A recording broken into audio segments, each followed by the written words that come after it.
नमस्कार मित्रों, आप सभी का अपने YouTube चैनल हिंदी ज्ञान दर्पण में बहुत बहुत स्वागत है। आज हम लोग जानने वाले हैं, अध्ययन करने वाले हैं अल्प प्राण और महाप्राण ध्वनियाँ कौन कौन सी होती हैं। और ये अल्प प्राण और महाप्राण इसका यह नामकरण क्यों किया गया, तो इसके विषय में भी आप आज जान पाएंगे, समझ पाएंगे, सीख पाएंगे। तो देखिए कि जैसे ये है अल्प प्राण, तो अल्प, पहले तो अल्प का मतलब समझना है आपको। अल्प का मतलब होता है थोड़ा, अल्प का मतलब होता है थोड़ा, और प्राण का मतलब होता है हवा। प्राण का मतलब क्या होता है? हवा। तो यहाँ पे जिन वर्णों के उच्चारण में जो मुख से निकलने वाली जो हवा है वह थोड़ी मात्रा में निकलती है, थोड़ी मात्रा में बाहर आती है, उसे अल्प प्राण ध्वनियाँ कहते हैं या अल्प प्राण वर्ण कहते हैं। और जिन वर्णों के उच्चारण में अधिक, यहाँ जैसे महाप्राण है, महाप्राण, तो महाप्राण का मतलब, महा का मतलब यहाँ पे अधिक, महा से मतलब अधिक से है, ज्यादा से है। तो जिन ध्वनियों के उच्चारण में हवा अधिक मात्रा में मुख से बाहर निकलती है उसे हम महाप्राण ध्वनियाँ कहते हैं। तो यह बात आपके समझ में आ गई होगी कि अल्प प्राण का क्या मतलब होता है। अल्प प्राण का मतलब होता है कि जिन ध्वनियों के उच्चारण में या जिन वर्णों के उच्चारण में जो है हवा थोड़ी मात्रा में बाहर निकलती है उसे अल्प प्राण ध्वनि कहते हैं, और जिन वर्णों के उच्चारण में हवा अधिक मात्रा में बाहर निकलती है उसे महाप्राण ध्वनि कहते हैं। अब इसको और फिर थोड़ा सा समझने की आवश्यकता से अल्प प्राण, तो इसमें यह बताया गया है कि वर्गाणाम कौन कौन से वर्ण होते हैं जो अल्प प्राण ध्वनि कहलाते हैं। तो आपको यह समझना है कि इसमें दिया गया है कि वर्गाणाम प्रथम तृतीय पंचमा यणश्च अल्प प्राणा। इसमें क्या है, सूत्र लिखा है कि वर्गाणाम प्रथम तृतीय पंचमा यणश्च अल्प प्राणा। वर्गाणाम का मतलब वर्गों में, वर्गों में का मतलब कि क वर्ग, च वर्ग, ट वर्ग, त वर्ग और प वर्ग, ये जो 5 वर्ग हैं, इन 5 वर्गों में प्रथम वर्ग का प्रथम वर्ण, तृतीय वर्ण और पंचम वर्ण, और फिर यणश्च का मतलब है यण प्रत्याहार है। क्या है? यण प्रत्याहार है। और यण प्रत्याहार में जो वर्ण आते हैं वो 4 होते हैं, या, रा, वाला, ये 4 वर्ण होते हैं। तो अब आप पहले इसको समझिए कि वर्गों के प्रथम, तृतीय और पंचम वर्ण जो होते हैं वो अल्प प्राण कहलाते हैं।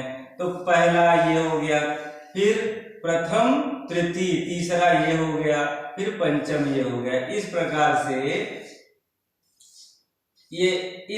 से आप देख सकते हैं, ये नहीं, ये चौथा है, ये 5वां हुआ। वर्गों का पहला, तीसरा और पंचम वर्ण जो है वह अल्प प्राण होता है।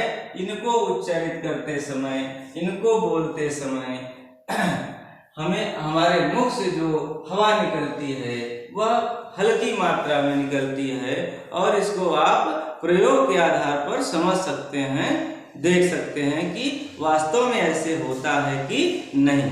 अब आपको समझना है कि जैसे इसमें है, इसे हमने उच्चारित किया क, हमने क, और फिर कहा हमने ख, फिर हमने कहा ग, फिर हमने कहा घ। तो आप जब बोलते हैं तो आपको यह बात समझ में आती है कि जो क है उसको उच्चारित करते समय जो हवा है वह हल्की मात्रा में बाहर आती है, या कह सकते हैं कि हवा का जो घिसाव होता है वह कम होता है। और जो महाप्राण ध्वनियाँ होती हैं, जिस उनको उच्चारित करते समय जो है हवा का जो वायु का घिसाव है वो अधिक मात्रा में होता है या हवा अधिक मात्रा में बाहर निकलती है। तो इसमें है कि वर्गाणाम प्रथम तृतीय पंचमा यड़श्चाल प्राणा, कहने का मतलब कि वर्ग का पहला तीसरा और पंचम अक्षर और प्लस जो है या रा व ला ना, ये जो यण प्रत्याहार के अंतर्गत ये जो 4 ध्वनियां हैं यह सब अल्प प्राण ध्वनियां कहलाती हैं या अल्प प्राण ध्वनियां कही जाती हैं। तो कुल मिला के 5 वर्ग हैं, 5 वर्ग में 3 वर्ण आते हैं, 5 3 15, 15 4 19 वर्ण जो हैं ये आपके व्यंजन वर्ण हैं और ये 19 वर्ण अल्प प्राण होते हैं। क्या होते हैं? अल्प प्राण ध्वनियां होती हैं, अल्प प्राण, जिसमें जिनको बोलते समय उच्चारित करते समय हवा कम मात्रा में बाहर निकलती है, हल्की मात्रा में बाहर निकलती है या हवा का घिसाव कम होता है। फिर दूसरे नंबर पर आता है महाप्राण। महाप्राण का क्या मतलब होता है?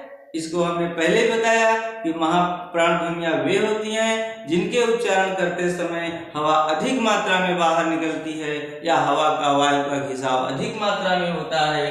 और इसके लिए जो सूत्र बताया गया है, सूत्र वही है कि वर्गाणाम द्वितीय चतुर्थ सलश्च महाप्राणा। तो इसमें वर्गाणाम द्वितीय चतुर्थ सलश्च। तो अब देखिए वर्ग का दूसरा और चौथा वर्ण अगर हम पूरा लिख लेते हैं क ख इस प्रकार से ग घ अंग च छ ज झ ञ ट ठ ड ढ अ त थ द ध न और प फ ब भ म, ये है। और इसमें सूत्र में बताया गया है कि वर्गाणाम द्वितीय चतुर्थ, द्वितीय मतलब दूसरा और चतुर्थ मतलब चौथा।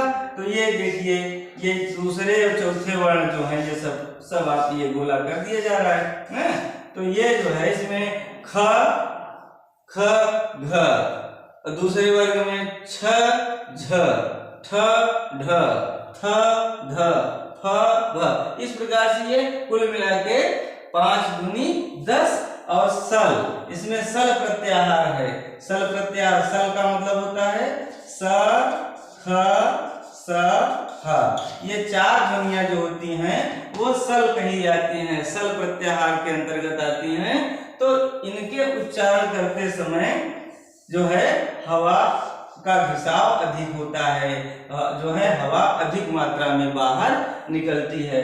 तो इस प्रकार से 10 4 14, ये 14 ध्वनियां जो हैं या 14 वर्ण जो हैं ये महाप्राण ध्वनियां कहलाती हैं। ये महाप्राण ध्वनियां 14 ध्वनियां जो हैं ये महाप्राण कहलाती, क्या कहलाती हैं? महाप्राण ना।